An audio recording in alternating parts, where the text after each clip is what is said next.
할렐루야. 예, 우리 찬송가 50장을 함께 찬양하시겠습니다. 찬송가 50장입니다. 큰 영화로신 주.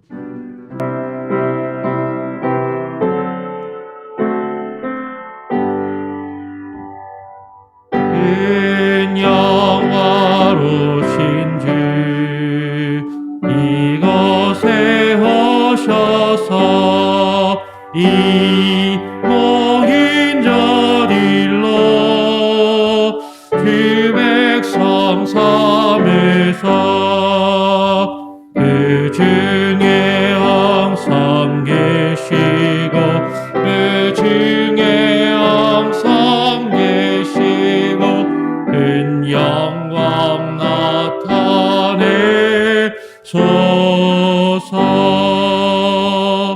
이 백성 기도와 또 예물 드림이 양내와 같으니 허파되옵소서.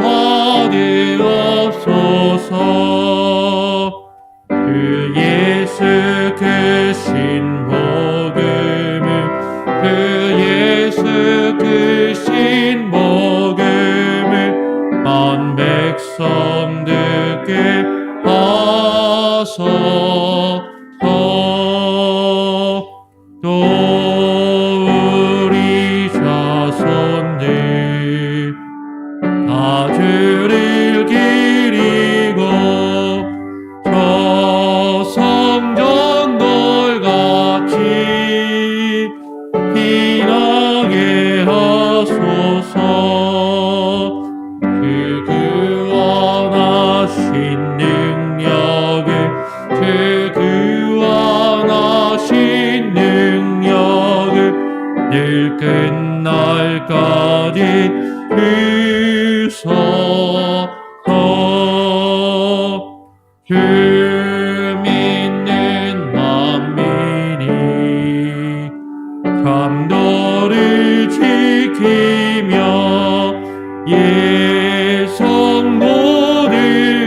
예성모들같이 그 찬송하다가 저 천국 보좌 앞에서 저 천국 보좌 앞에서 늘 찬송하게 하소서.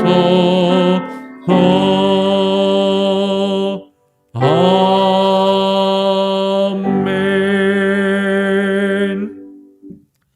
예, 오늘 함께 나눌 하나님의 말씀은 에스라서입니다. 오늘부터 에스라서 말씀을 함께 봅니다. 에스라 1장 1절부터 4절까지의 말씀을 함께 읽도록 하겠습니다. 에스라 1장 1절부터 4절까지 교독으로 읽겠습니다. 제가 먼저 에스라서 1장 1절을 읽습니다.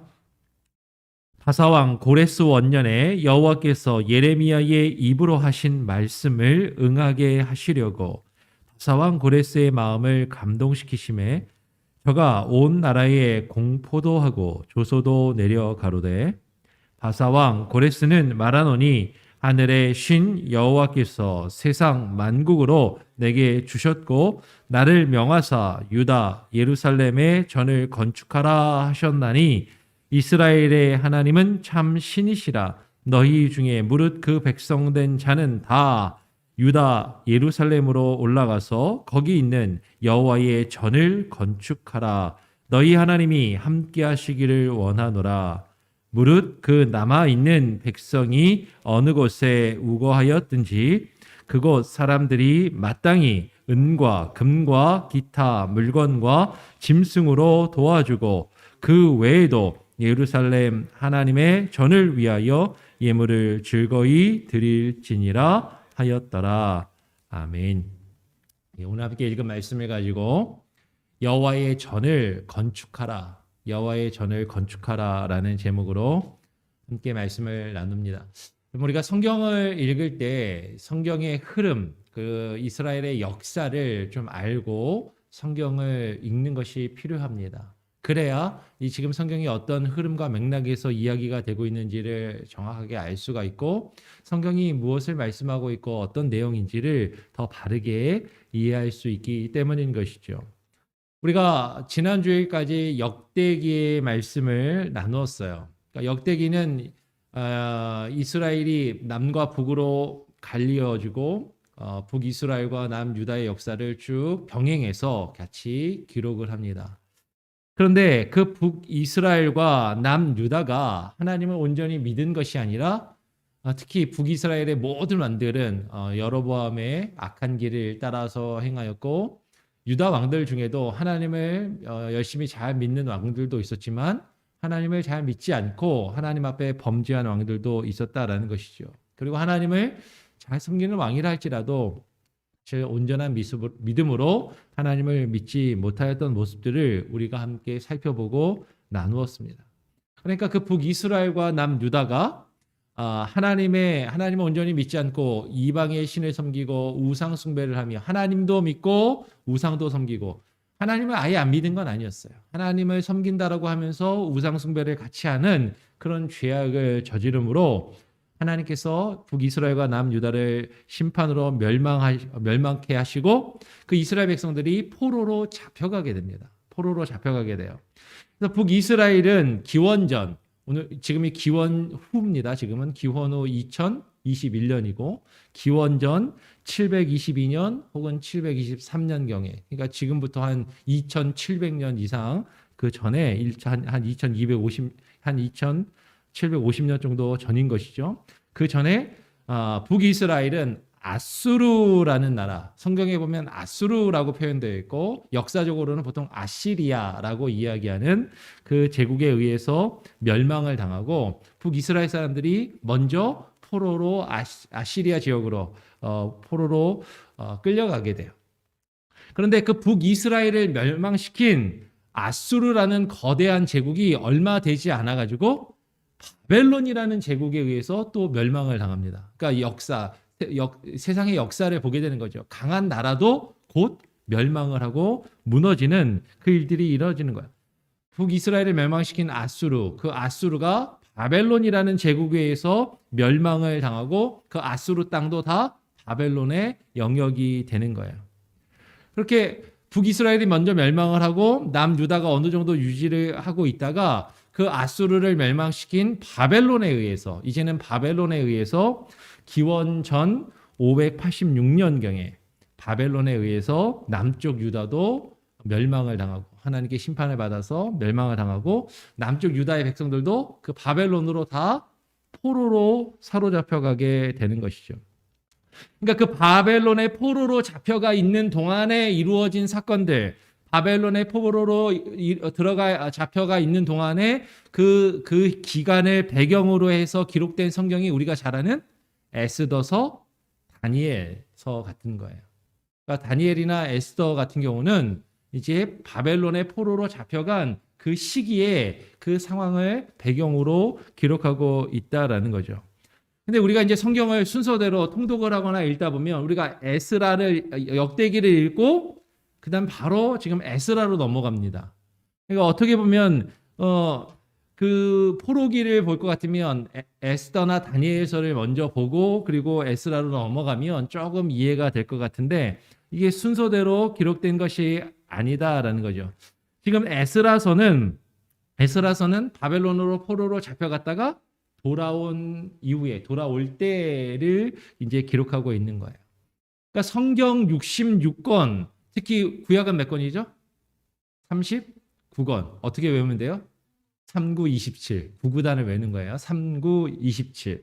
구약 39권에 신약 27권이 그러면 이 책이 우리가 이게 한 권의 책으로 묶여지게 될 때, 편집될 때 이게 시간의 순서대로 배열이 된 것이 아니라 어떤 주제나 내용 순으로 이렇게 내용별로 묶었기 때문에 특별히 우리 개신교가 가지고 있는 우리 기독교 성경책은 모세오경 그리고 역사서, 시가서, 선지서 순으로 배열을 해놨고 그것도 어떤 신학적인 주제에 따라서 특히 역사서가 앞쪽으로 나오고 시가서가 뒤로 빠지면서 그러면 뒤에 보면 에스더 같은 경우는 유대인들은 이거를 성문서라고 해서 시가서랑 거의 같은 계열로 배열을 하거든요. 근데 개신교는 역사서로 많이 보지만 이게 역사서로 볼 것인가 성문서로 볼 것인가 이게 좀 애매해요. 역사성의 문제 때문에 좀 그런데 하여튼 에스더서가 바벨론 그 포로기의 내용이지만 지금 성경을 우리가 읽다 보면 훨씬 나중에 읽게 되는 거죠. 그래서 좀 헷갈릴 수도 있고 다니엘서도 선지서가 뒤에 가서 배열이 되어 있으니까 시간 순서대로 우리가 성경을 안 보게 됩니다. 지금 역대기에서 에스라로 넘어가는데 역대기에서 에스라 사이에는 뭐가 있다고요? 포로로 잡혀가서 바벨론에서 포로로 지내던 그 시기가 포함되어 있다라는 것이죠. 이제 그 바벨론 제국도 아수르를 멸망시키고 남쪽 유다도 멸망시켰던 그 바벨론 제국도 좀 지나서 어느 나라의 멸망을 또 하냐면 메데 바사라고 하는 그런 나라의 멸망을 합니다. 이 바사라는 제국은 우리 역사 시간에 페르시아라고 배웠던 나라예요. 페르시아 제국. 그 페르시아 제국의 멸망을 당하고 이제 페르시아가 바벨론을 멸망시키고 그 바사 페르시아 제국을 처음으로 세운 왕이 이름이 뭐냐면 고레스 왕이거든요. 이 고레스 왕이 바벨론을 멸망시킨 다음에 이제 셀러브레이션 하는 거예요. 그러면서 어떻게 해요? 포로로 잡혀갔던 사람들 니네 나라로 돌아가도 좋다라고 이야기를 하면서 포로로 잡혀갔던 유대인들이 다시 그 예루살렘으로 가나안 땅으로 돌아가서 성전을 다시 짓게 됩니다. 그러니까 바벨론의 포로로 잡혀갔다가 그 포로에서 다시 되돌아온 그 유대인들이 무너진 예루살렘의 솔로몬이 지었던 성전이 바벨론에 의해서 완전히 다 무너졌어요. 586년에 바벨론에 유다가 점령을 당하면서 1차 성전은 다 무너지고 이제 회파되었습니다.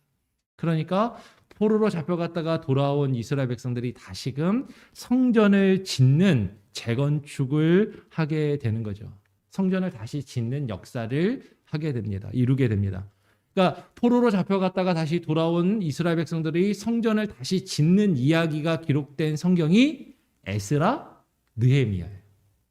그러니까 에스라서하고 느헤미야에는 바벨론의 포로로 잡혀갔다가 돌아온 이스라엘 백성들이 무너진 성전을 다시 세우는 일, 무너진 성전을 다시 건축하는 그 역사를 기록한 것이 에스라와 느헤미야서가 그 내용을 공통적으로 기록하고 있다라는 거죠. 그러니까 성경을 읽을 때 우리는 이런 역사적인 흐름과 배경을 알고서 읽어야 지금 이 에스라가 무엇을 이야기하고 있구나, 그리고 느헤미야가 무엇을 이야기하고 있구나라는 것을 우리가 바르게 이해하고 성경에서 말씀하시는 그 내용을 알 수가 있다라는 것이죠. 우리 다시 한번 같이 1절을 보겠습니다. 오늘 본문에 보니까 1절 말씀은 이렇게 이야기를 해요. 우리 1절 같이 한번 읽어볼까요? 1절입니다. 시작. 바사왕 고레스 원년에 여호와께서 예레미야의 입으로 하신 말씀을 응하게 하시려고 바사왕 고레스의 마음을 감동시키심에 저가 온 나라에 공포도 하고 조소도 내려 가로되라고 이야기합니다. 오늘 1절의 시작은 뭐라고 시작해요? 바사왕 고레스 원년에라고 이야기합니다. 지금 제가 쭉 설명드렸던 그 얘기예요. 바벨론이라는 거대한 제국, 이스라엘과 유다를 멸망시킨 그 바벨론 제국을 멸망시키고 새로운 제국이 일어났는데 그게 바사 제국이라는 거죠. 바사라는 나라의 고레스 왕이 처음으로 그 바사를 세우고 그 원년에, 그러니까 바벨론을 무너뜨리고 페르시아 제국이, 바사 제국이 시작한 그 첫 해에 이 고레스에게 하나님의 어떤 말씀을 그가 받았던 것 같아요. 그러면서 오늘 성경은 여호와께서 예레미야의 입으로 하신 말씀을 응하게 하시려고 라고 이야기합니다. 그 고레스의 원년에 여호와께서 예레미야에게 하신 말씀을 이루어지게 하시려고. 그러면 여호와께서 예레미야의 입으로 하신 말씀을 응하게 이루어지게 하시려고 라고 말하고 있는데, 그러면 하나님이 예레미야 선지자에게 뭐라고 말씀을 하셨는가 하는 것이에요.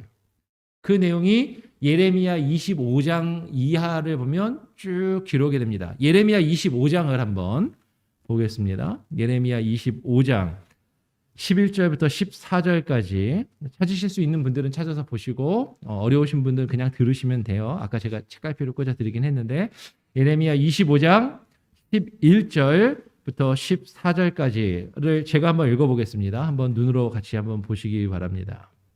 예레미야 25장 11절에 이 온 땅이 황폐하여 놀램이 될 것이며 이 나라들은 70년 동안 바벨론 왕을 섬기리라. 나 여호와가 말하노라. 70년이 마치면 내가 바벨론 왕과 그 나라와 갈대아인의 땅을 그 죄악으로 인하여 벌하여 영영이 황무케 하되 13절은 펴고 계시면 같이 한번 읽어보겠습니다. 시작. 내가 그 땅에 대하여 선고한 바 곧 예레미야가 열방에 대하여 예언하고 이 책에 기록한 나의 모든 말을 그 땅에 임하게 하리니 여러 나라와 큰 왕들이 그들로 자기 역군을 삼으리라. 내가 그들의 행위와 그들의 손에 행한 대로 보응하리라 하시니라.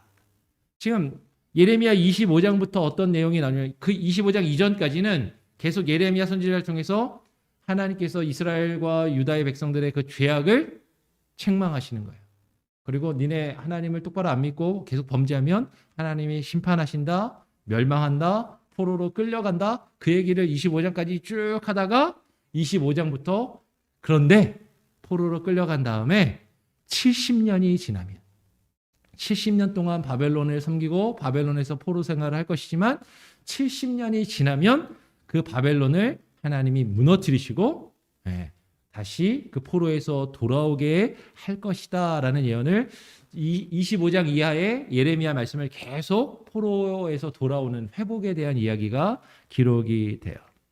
오늘 우리가 읽었던 25장 13절에 예레미야가 열방에 대하여 예언하고 이 책에 기록한 나의 모든 말을 그 땅에 임하게 하실 것이다. 70년이 지나면 바벨론의 포로로 잡혀갔다가 70년이 지난 다음에 다시 돌아오게 하실 것을 예언하셨고 실제로 그 역사가 이루어졌다라는 것이죠. 예레미야를 읽게 되면 우리가 나중에 이제 예레미야도 보겠지만 예레미야 25장 이후에 46장까지 계속해서 바벨론 포로에서 다시 돌아오고 회복될 것. 그 이후에는 다른 열방에 대한 또 예언들이 이어지는 것이죠. 그 예레미야가 예언한 대로 그 예레미야 선지자가 하나님의 말씀을 받아 예언한 대로 바벨론은 메데 바사 제국에 의해서 멸망을 당하고 이제 고레스가 새로운 나라를 세우는 거예요. 그리고 그 고레스 왕이 그 바벨론의 포로로 잡혀갔던 유대인들을 다시금 돌아오게 하고 있는 것이죠. 이스라엘 땅으로 돌아가게 하고 있는 것입니다. 그러면서 그 바사 왕이 칙령을 내리는 거예요. 명령을 내립니다. 오늘 1절 하반절에 보니까 바사 왕 고레스의 마음을 감동시키심에 저가 온 나라에 공포도 하고 조서도 내려가로되 바사 왕 고레스가 이제 이스라엘 백성들이 포로에서 돌아갈 수 있도록 명령을 내리는 것입니다. 이 바사 왕 고레스는 하나님을 믿지 않는 이방의 왕이었어요. 그렇죠? 이방의 왕입니다. 하나님을 모르는 이방인의 왕이었지만 지금 성경은 이야기하는 것이죠. 하나님을 믿지 않는 그 이방의 왕을 통해서도 여호와 하나님께서 그를 통해 역사하시고 하나님의 뜻을 이루어가고 계신다라는 것을 우리는 발견하게 됩니다. 그런데 이 고레스가 상당히 중요한 인물로 평가를 받아요. 왜 그러냐면 이사야 45장 1절에 보면 이 고레스를 뭐라고 예언하냐면 나의 기름받은 고레스라고 개역성경은 그렇게 번역을 해놨습니다. 우리가 읽고 있는 개역성경은 나의 기름받은 고레스. 근데 이게 나의 기름받은 고레스라는 표현이 히브리어로 보니까 리 미시호, 그리고 메시아가 뭐죠? 메시아, 구원자, 혹은 신약에 오면 그리스도라고 번역되는 기름 부음을 받은 자라는 뜻이죠.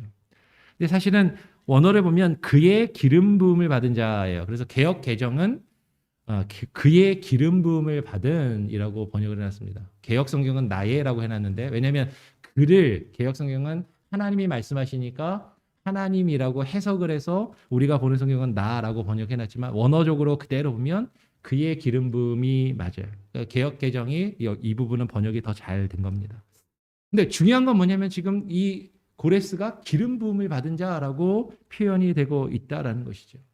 그리고 메시아라는 그 칭호가 지금 고레스에게 사용되고 있다라는 거예요. 그러니까 많은 사람들이 이 고레스가 메시아라는 칭호를 받았네. 여기에 대해서 상당히 의문을 제기하고 많은 해석들이 있는 것이 사실인 것이죠. 그러면서 최근에는 아주 또 재밌는 해석이 있었죠. 작년에 대선 기간 중에는 우리가 잘 아는 트럼프 대통령을 고레스하고 연결시키는 거예요. 트럼프가 하나님을 그렇게 잘 믿는 사람은 아닌 것 같아도 하나님이 고레스를 기름 부으셔서 그를 메시아로서 그리스도로서 사용하셨던 것처럼 이 트럼프도 하나님이 기름 부은 사람이라고. 그래서 하나님이 트럼프를 통해서 트럼프가 메시아적인 사명을 감당할 거라고 2020 대선 슬로건이 2020 트럼프하고 2020 지저스가 같이 딱 놓이면서 트럼프가 메시아적인 역할을 감당할 그런 위대한 대통령이다 막 이런 해석들을 하는 거예요. 복음주의권의 또 보수적인 목사들이. 근데 여러분 지금 이 고레스에게 메시아라는 칭호가 부여되었다는 것은 구약에 하나님께서 어떤 목적과 어떤 뜻을 가지고 택하셔서 어떤 일을 부여하게 하신 사람들에게는 기름을 부으셨어요. 그리고 그 기름 부음을 받은 사람들은 하나님의 어떤 구별과 어떤 뜻으로 하나님의 일을 이루어간 사람들이라는 거죠. 그래서 구약의 메시아 개념하고 신약에 와서 우리가 알고 있는 그 예수 그리스도, 우리가 믿는 그리스도의 개념을 일치시켜서 고레스가 메시아고 그 메시아가 그리스도니까 그 고레스랑 트럼프랑 연결해가지고 트럼프가 메시아고 그 트럼프가 그리스도와 같은 역할을 하는 것처럼 그렇게 해석하는 이상한 성경의 해석을 하는 거예요. 근데 여러분 구약 시대에 그 기름 부음을 받은 자, 구약 시대 기름 부음을 받은 자라는 표현은 누구에게 해당이 됐어요? 세 가지의 직분입니다. 구약 시대에는 세 가지의 직분이에요. 아까 얘기하셨던 제사장이 기름 부음을 받고요. 또 왕이 기름 부음을 받고 선지자가 기름 부음을 받는 거예요. 그러니까 하나님께서 왕을 통해서 그 백성을 다스리게 하시기 위해서 왕에게 기름 부어서 그에게 왕의 직분과 역할을 주셨을 때 왕도 기름 부음을 받은 자이고, 하나님께서 제사장을 구별해서 세우셔서 백성들을 위해서 제사를 하고 예배를 드리고 백성들을 가르치는 그 일을 감당하게 하셨을 때도 제사장이 기름 부음을 받은 자이고, 그렇죠? 그리고 하나님의 말씀을 받아서 증거하고 선포하는 선지자에게 하나님이 또 기름 부으셔서 그 역할을 감당하게 하실 때도 기름 부음을 받은 자입니다. 그런데 구약에 보면 수많은 왕들과 수많은 제사장들과 선지자들이 있어요. 뭐 선지자들은 그렇다 치고 우리가 열왕기와 역대기를 통해서 살펴보았던 것처럼 이스라엘과 유다의 수많은 왕들이 있었지만 그 왕들이 다 기름 부음을 받았다라고 표현을 하는데 그 왕들이 다 하나님을 온전히 믿은 게 아니고 그들이 다 메시아 그리스도라고 우리는 사실 그렇게 이야기하지도 않는다라는 거예요. 아주 비근한 예로 사울 왕이 여호와께 기름 부음 받은 자라는 표현이 계속 나오죠, 성경에서. 근데 그 사울 왕이 메시아이고 예수 그리스도랑 연결된다라고 해석하는 경우는 전혀 없다라는 거예요. 오늘 지금 그러면 이 고레스에게 기름 부음 받은 자라는 칭호가 사용된 것은 무엇을 이야기합니까? 하나님께서 이방인이었지만 특별한 목적을 가지고 그를 선택해서 하나님의 뜻을 이루시는 하나님의 도구로 쓰임받은 사람이다라는 것이죠. 만약에 그런 의미라면 그것이 선한 도구이든 악한 도구이든 한 나라의 왕으로서 국가의 왕으로서 트럼프가 하나님께 쓰임받았다라고 만약에 이야기한다면 뭐 그것은 우리가 어느 정도 이해할 수 있을 것 같아요. 그런데 그것을 예수 그리스도와 직접 연결해서 메시아적인 사역을 하는 사람이다, 이렇게 이야기하는 것은 잘못된 해석이다라는 것이죠. 지금 포인트는 그것이 아니라 다시 돌아와서 하나님께서 지금 고레스라는 하나님을 알지 못하는 이방의 왕을 통해서 하나님의 역사를 이루고 계신다라는 것이죠. 이 메시아라는 칭호는 기능적인 칭호입니다. 바사왕 고레스가 말하는 것이에요. 하나님의 신 여호와께서 세상 만국으로 내게 주셨고 바벨론을 멸망시키고 이제 천하를 얻었잖아요. 천하 만국으로 세상의 만국을 내게 주셨고 나를 명하사 유다 예루살렘의 전을 건축하라 하셨나니라고 이야기합니다. 이방 왕 고레스의 역할은 성전을 건축하게 하는 것이었어요. 그 목적을 놓고 하나님이 고레스에게 기름 부으시고 그를 사용하셨다라는 것이죠. 그러면 우리는 바사왕 고레스에게 여호와 하나님께서 어떻게 명령을 하셨을까? 하나님을 안 믿는 그 고레스가 하나님의 말씀을 어떻게 들었을까? 하나님의 뜻을 어떻게 깨달았을까? 어쩌면 우리는 거기에 이렇게 관심이 가고 거기에 호기심이 가고 그래 고레스가 하나님을 믿은 거야 안 믿은 거야 막 사실 여기에 상당히 우리는 좀 궁금증이 있어요. 저도 그래요. 그런데 성경은 거기에 대해서 자세하게 이야기를 안 해요. 거기에 대해서 증거하지 않습니다. 그러면 성경은 우리한테 그것을 별로 말할 필요를 못 느끼고 있다라는 것이죠. 오히려 성경이 지금 강조하고자 하는 것은 역사의 주관자가 되시는 그 하나님께서 하나님을 알지 못하는 이방의 왕을 통해서 하나님의 역사를, 하나님의 뜻을 이루고 계신다라는 것이죠. 하나님은 믿는 자들만의 하나님이 아니라 온 우주와 온 세계의 하나님이십니다. 믿는 자들을 통해서만 하나님의 뜻을 이루시는 것이 아니라 믿지 아니하는 자들을 통해서도 때로는 악인들을 통해서도 하나님의 역사와 하나님의 뜻을 이루어 가시는 것이죠. 근데 하나님께서 하나님을 알지 못하는 그 이방인을 통해서 하나님을 믿는다는 사람들에게 교훈을 주신다는 거예요. 하나님을 알지 못하는 이방인을 통해서 지금 그 이방인의 입으로 하나님의 백성이라고 불리고 있는 그 유대인들에게 그 유대인들이 하나님의 백성으로서 역할을 감당하지 못하고 하나님께 심판을 받아 포로로 끌려와 있는 그 유대인들에게 하나님의 말씀과 뜻을 대변하게 하신다는 거죠. 그 이방인 고레스 왕이 뭐라고 이야기합니까? 이스라엘의 하나님은 참 신이시라. 이스라엘의 하나님은 참 신이시라. 너희 중에 무릇 그 백성된 자는 다 너희 중에 무릇 그 백성된 자는 원하는 사람들만이 아니에요. 너희 중에 무릇 백성된 자는 그냥 실력 있고 능력 있는 사람들만이 아니라 너희 중에 무릇 백성된 자는 다 유다 예루살렘으로 올라가서 거기에 있는 여호와의 전을 건축하라. 하나님께서는 믿는 자들이 그 역할을 온전히 감당하지 못할 때, 믿음의 사람이 믿음의 사람답게 살아가지 못할 때 하나님은 믿지 않는 사람들을 통해서 믿음의 사람들을 부끄럽게 하시고 믿음의 사람들에게 하나님은 도전하시는 것을 보게 돼요. 믿지 않는 자들을 통해서 역사하시는 것이죠. 믿지 않는 자들을 통해서 그 하나님을 믿는 이스라엘 백성들에게 뭐라고 말씀하십니까? 무릇 그 백성된 자는 다 여호와의 전을 건축하라. 그런 도전을 주시는 것이에요. 그 백성된 자는 다 여호와의 전을 건축하라. 너희의 하나님이 너희와 함께 하시기를 원하노라. 여러분, 여기서 우리는 분명하게 발견해야 되는 것이죠. 하나님의 백성된 자라면, 우리가 하나님의 백성이라면 우리는 다 여호와의 전을 세우고 건축하는데 힘써야 하는 것입니다. 하나님께서 하나님의 백성을 통해서 이루기 원하시는 것이 있어요. 하나님께서 하나님의 백성을 통해서 이루기 원하시는 것은 그냥 나 혼자 한 사람이 하나님 믿고 예수님 믿고 죽어서 천국 가는 요 정도 수준이 아니라는 거예요. 하나님이 우리를 구원하실 때, 하나님이 우리를 백성 삼으시고 주의 자녀를 삼으실 때 하나님이 우리를 통해서 이루시기 원하는 하나님의 뜻이 있다는 것이죠. 우리를 통해서 하나님의 백성을 삼으셨습니다. 그 얘기는 우리를 통해서 하나님의 나라를 세우고 이루어가기를 원하신다는 거예요. 우리가 하나님의 나라를 이 땅 가운데 드러내고 나타내고 하나님의 나라를 확장시켜 나가기를 원하신다라는 것이죠. 하나님의 교회를 세우고 하나님의 교회를 이루어가고 하나님의 교회가 이 땅 가운데 하나님의 나라로서의 그 역할을 감당할 수 있도록 그 일을 이루기를 원하신다라는 것입니다. 하나님은 지금 이방인의 입을 통해서 하나님을 알지 못하고 믿지 않는 그 이방인의 입을 통해서 여호와의 전을 건축하라. 너희가 하나님의 백성이라면 너희는 다 이제 포로로 잡혀있는 이 죄악에 사로잡혀 있는 모습 가운데 있지 아니하고 이제 하나님께로 돌아가 여호와께로 돌아가 하나님을 위하여 하나님의 전을 세우라. 하나님의 전을 건축하라. 너희 하나님이 함께 하시기를 원한다라고 이야기하는 것이. 하나님은 그 백성된 자는 다 여호와의 전을 건축하기를 원하십니다. 그러면 저와 여러분이 하나님의 백성이라면,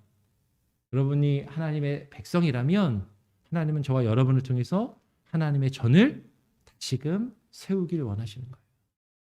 하나님의 교회가 세워져 가기를 원하시는 거예요. 하나님의 나라가 이 땅 가운데 세워져 가기를 원하신단 말입니다. 그것을 하라라고 말씀하시는 거예요. 우리가 안 하면, 안 믿는 사람들을 통해서라도 우리에게 그것을 깨닫게 하신다라는 것이죠. 그러면서 고레스가 마지막으로 4절에 뭐라고 이야기합니까? 무릇 그 남아있는 백성이 어느 곳에 우거하였든지 그곳으로 돌아가라라는 것이에요. 그리고 어느 곳에 우거하였든지 그곳 사람들이 마땅히 은과 금과 기타 물건과 짐으로 도와주고 그 외에도 예루살렘 하나님의 전을 위하여 예물을 즐거이 드릴지니라 하였더라. 하나님은 이방의 왕과 믿지 않는 자들을 통해서라도 하나님의 성전이, 하나님의 전이 세워지도록 하기를 원하시는 거죠. 그리고 그 일이 이루어질 수 있도록 하나님께서는 필요에 따라서 믿지 않는 사람들도 하나님의 교회를, 하나님의 믿는 사람들이 그 일을 이룰 수 있도록 돕게끔 만드신다라는 거예요. 그리고 그 일을 위해서 우리는 하나님의 전을 위해서 즐거이 드릴 수 있어야 한다는 것이죠. 우리의 물질을 드릴 수 있어야 되고, 우리의 시간을 드릴 수 있어야 되고, 우리의 마음과 우리의 노력을 즐거이 드릴 수 있어야 됩니다. 그런 헌신이 있어야 하나님의 전이 세워진다라는 것이죠. 오늘부터 해가지고 이번 한 주간 에스라 또 느헤미야의 말씀을 읽으면서 그 하나님의 전을 이스라엘 백성들이 어떻게 세워나가고 그 세워나가는 과정 가운데 어떤 어려움과 문제들이 있었고 그 일을 어떻게 이루었는지 또 살펴보게 될 것입니다. 여러분, 이번 한 주간은 하나님의 전을 세워야 돼. 하나님의 교회를 세워야 돼. 하나님이 나를 통해서 그 일을 이루시기를 원하셔. 심지어 안 믿는 사람의 그 입술을 통해서도 하나님은 나에게 그렇게 도전하시고 주장하신다. 그것을 기억하시면서 오늘 이번 한 주간 에스라서 말씀 그리고 느헤미야 말씀을 또 같이 함께 읽고 묵상하실 수 있기를 간절히 부탁드립니다. 예, 우리 같이 함께 찬송가 200장을 함께 찬양합니다. 찬송가 200장입니다.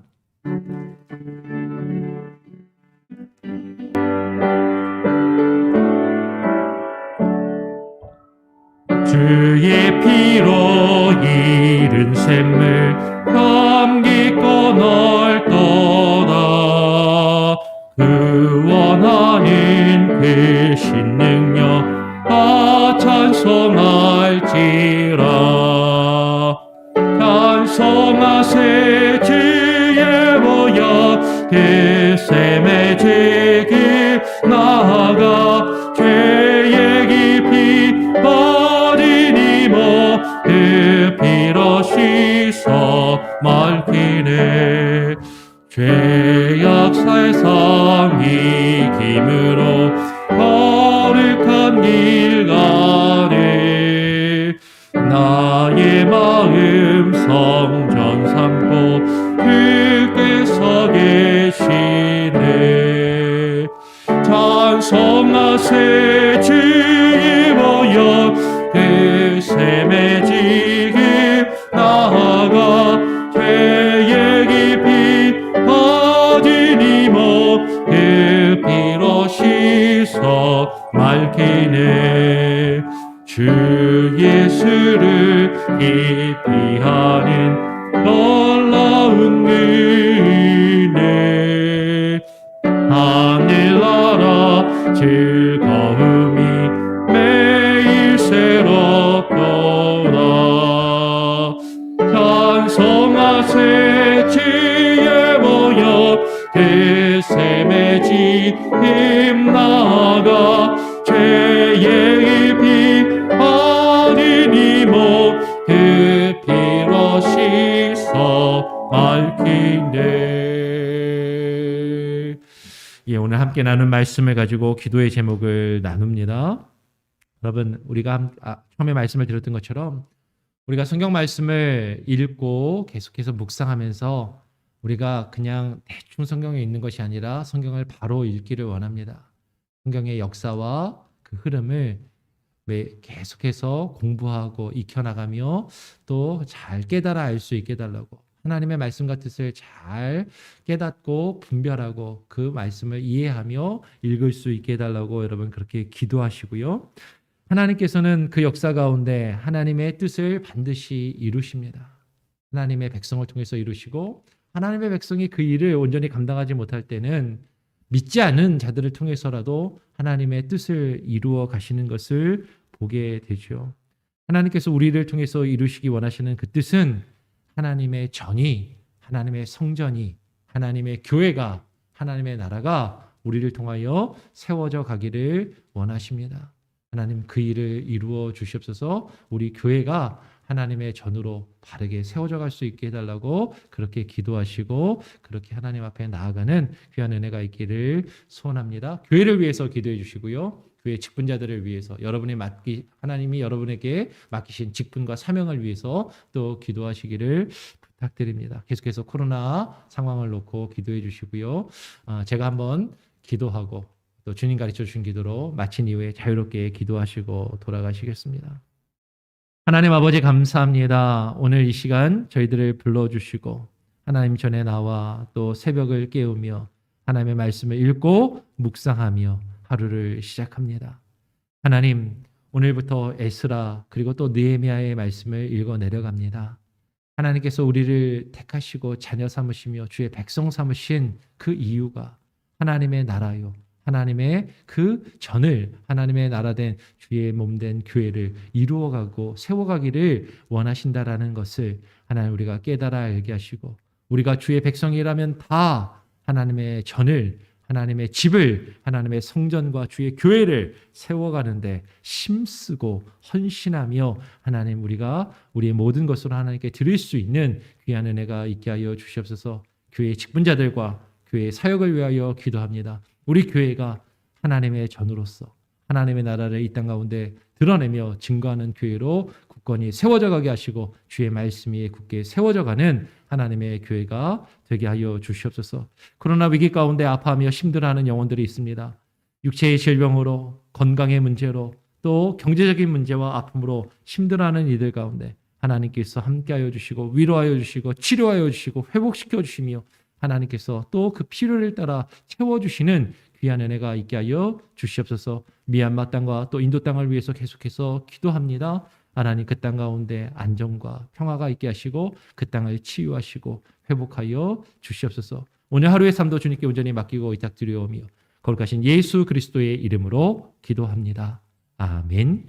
하늘에 계신 우리 아버지여, 이름이 거룩히 여김을 받으시오며 나라가 임하시오며 뜻이 하늘에서 이루어진 것 같이 땅에서도 이루어지이다. 오늘날 우리에게 일용할 양식을 주옵시고 우리가 우리에게 죄 지은 자를 사하여 준 것 같이 우리 죄를 사하여 주옵시고 우리를 시험에 들게 하지 마옵시고 다만 악에서 구하옵소서. 대개 나라와 권세와 영광이 아버지께 영원히 있사옵나이다. 아멘. 자유롭게 기도하시기 바랍니다.